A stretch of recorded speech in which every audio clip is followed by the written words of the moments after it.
Chapter 11. Now faith is being sure of what we hope for, and certain of what we do not see. This is what the ancients were commended for. By faith we understand that the universe was formed at God's command, so that what is seen was not made out of what was visible. By faith Abel offered God a better sacrifice than Cain did. By faith he was commended as a righteous man, when God spoke well of his offerings, and by faith he still speaks, even though he is dead. By faith Enoch was taken from this life, so that he did not experience death. He could not be found, because God had taken him away. For before he was taken, he was commended as one who pleased God. And without faith it is impossible to please God, because anyone who comes to him must believe that he exists, and that he rewards those who earnestly seek him. By faith Noah, when warned about things not yet seen, in holy fear built an ark to save his family. By his faith he condemned the world, and became heir of the righteousness that comes by faith. By faith Abraham, when called to go to a place he would later receive as his inheritance, obeyed and went, even though he did not know where he was going. By faith he made his home in the promised land like a stranger in a foreign country. He lived in tents, as did Isaac and Jacob, who were heirs with him of the same promise. For he was looking forward to the city with foundations, whose architect and builder is God. By faith Abraham, even though he was past age, and Sarah herself was barren, was enabled to become a father because he considered him faithful who had made the promise. And so from this one man, and he as good as dead, came descendants as numerous as the stars in the sky and as countless as the sand on the seashore. All these people were still living by faith when they died. They did not receive the things promised. They only saw them and welcomed them from a distance. And they admitted that they were aliens and strangers on earth. People who say such things show that they are looking for a country of their own.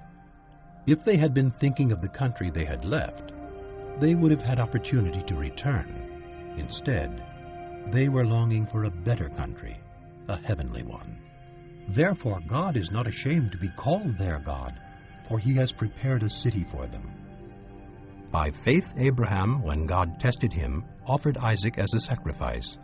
He who had received the promises was about to sacrifice his one and only son, even though God had said to him, "It is through Isaac that your offspring will be reckoned." Abraham reasoned that God could raise the dead, and figuratively speaking, he did receive Isaac back from death. By faith Isaac blessed Jacob and Esau in regard to their future. By faith Jacob, when he was dying, blessed each of Joseph's sons, and worshipped as he leaned on the top of his staff.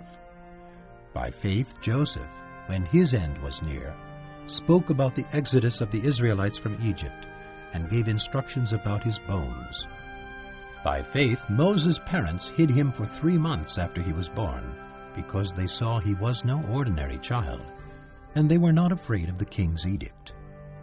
By faith Moses, when he had grown up, refused to be known as the son of Pharaoh's daughter.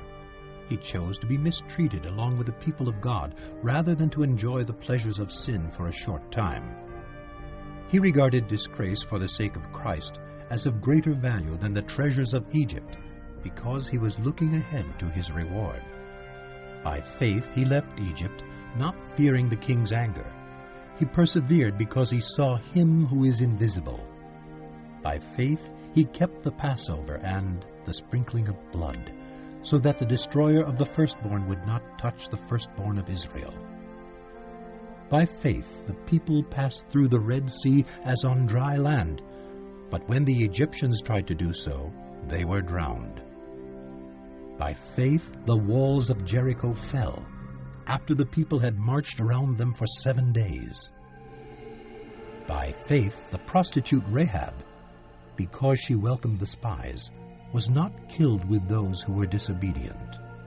And what more shall I say? I do not have time to tell about Gideon, Barak, Samson, Jephthah, David, Samuel, and the prophets, who through faith conquered kingdoms, administered justice, and gained what was promised. who shut the mouths of lions, quenched the fury of the flames, and escaped the edge of the sword, whose weakness was turned to strength, and who became powerful in battle and routed foreign armies. Women received back their dead, raised to life again. Others were tortured and refused to be released, so that they might gain a better resurrection. Some faced jeers and flogging, while still others were chained and put in prison. They were stoned, they were sawed in two, they were put to death by the sword. They went about in sheepskins and goatskins, destitute, persecuted, and mistreated. The world was not worthy of them. They wandered in deserts and mountains, and in caves and holes in the ground. These were all commended for their faith, yet none of them received what had been promised.